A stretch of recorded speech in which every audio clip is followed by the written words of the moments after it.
Hey everyone, welcome back to the channel. Next one up is this beautiful 2017 Chevy Silverado. It's already been lowered. It's got a 4.6 on it with 24s. Customers having driveline issues, getting some kind of vibration, I believe. We're about to go take it for a test drive and then we'll find out. It has the IHC kit. They want me to put on the Max Track flip kit and new shocks. But before I put all that on, I want to see if I can figure out the issue. It's 4-wheel drive. Another shop did the install, so I'm going to go ahead and see if I can figure out what's going on. Beautiful looking truck, similar to mine. It's the same body style. All right, let's go ahead and I guess let's get it in the air and we will see what we can find out first.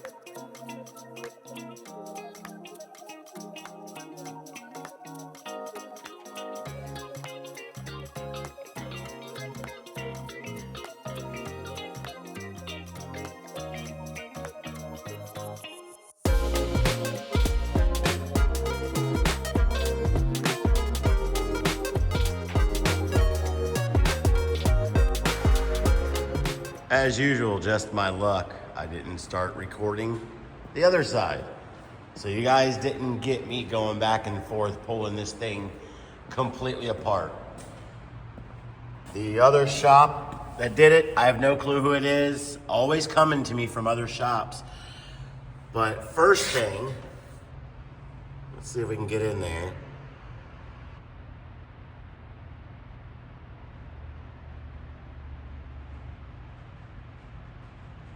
That's a regular bolt. Both sides are regular bolts.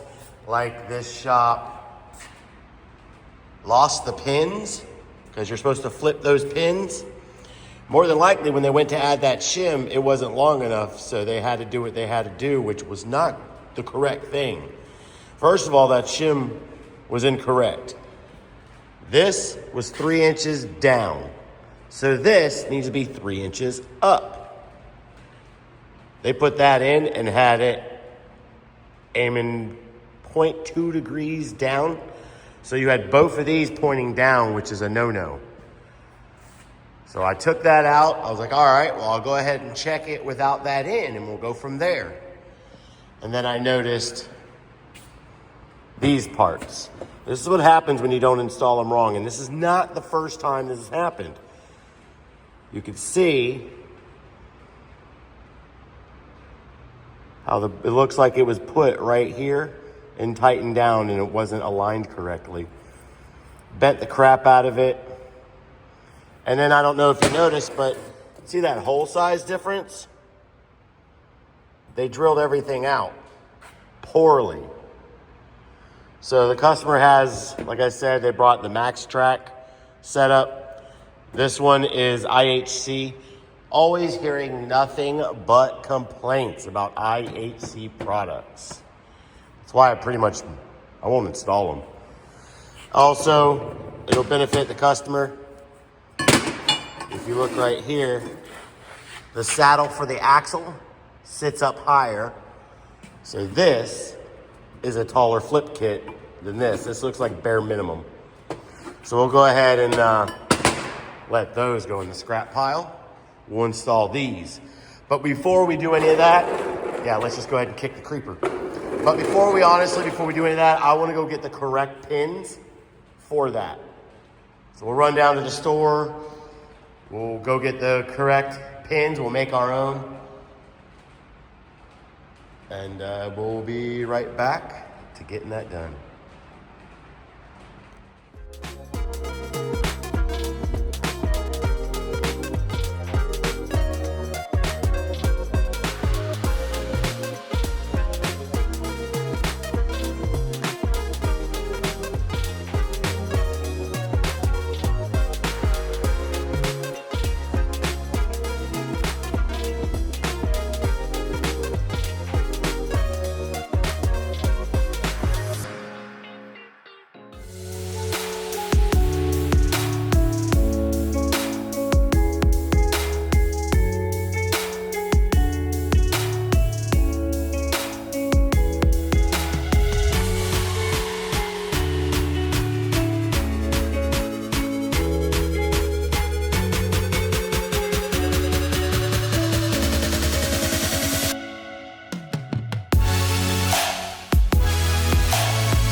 Now we have everything out, prepped, and ready.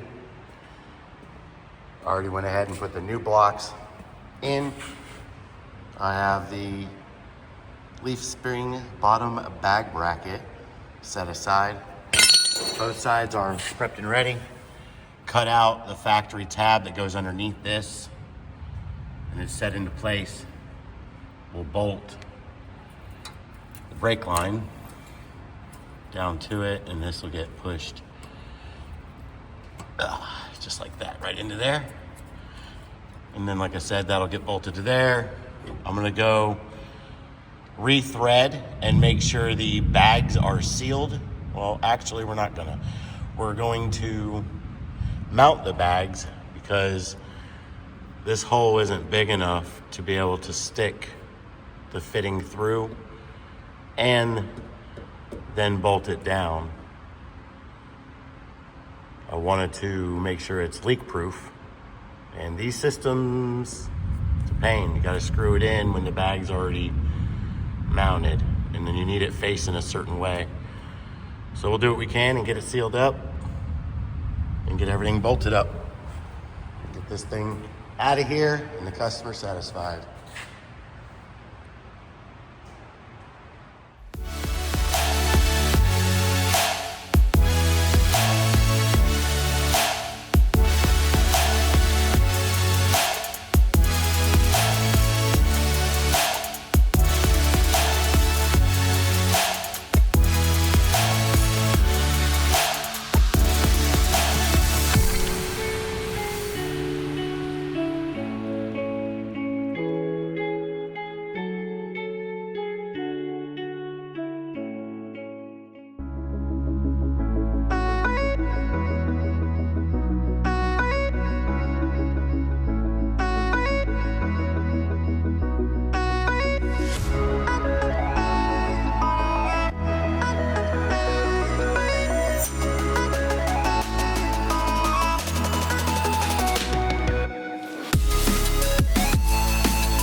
Everything is together and correct and tight.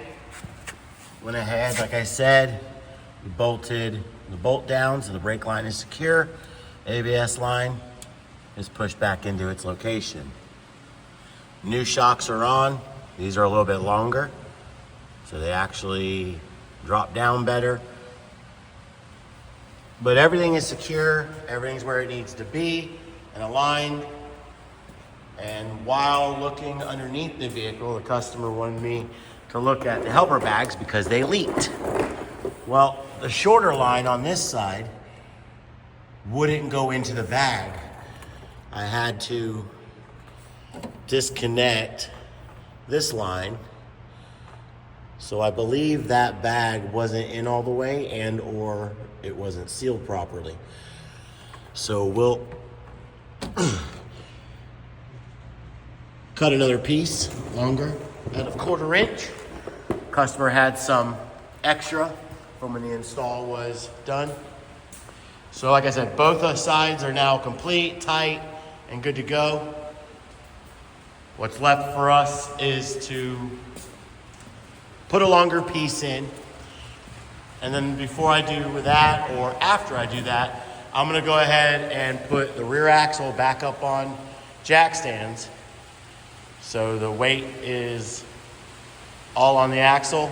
I'll take those jack stands out and we're gonna double check this pinion angle.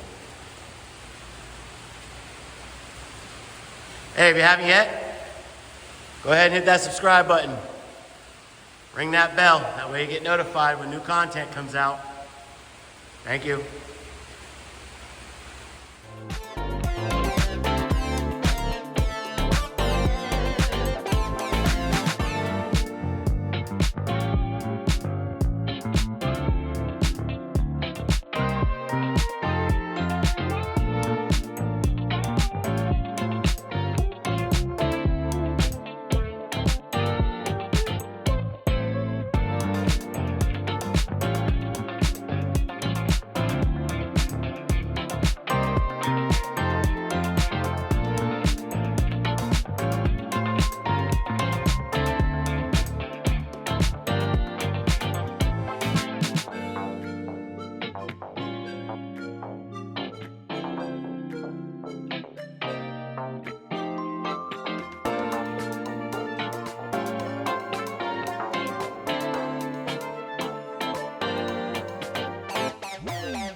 They already had a set of spacers on the top part of the transmission, or the bottom. This goes like this. I was going to replace it with the thicker one that usually comes in the kit, but it don't line up to this whole pattern at all. They're only about this long. So the kit must have came with the wrong spacer, and the shop that was there before made some spacers. So I'll go ahead and get the transmission. I'll get this and this set back in there, and we'll get the transmission pinion angle set to where it needs to be, and then we'll get some measurements and see what kind of spacers we need to put in there. We're almost done with this one. I want to get this drive line right so the customer has no complaints. Constantly fixing other shops' mistakes. That's okay. That's what I do.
All right, that's it.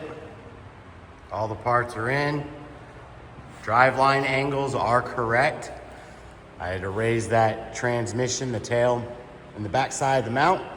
I had to raise it 1/4 inch additionally to what they already had. And then the back, I believe, if I remember correctly, was aimed down, which is totally incorrect. So when this customer went back multiple times to the shop that installed this, they just made it worse every time. All right, you know we had to tag it. I got so many colors. It's your choice when you come through.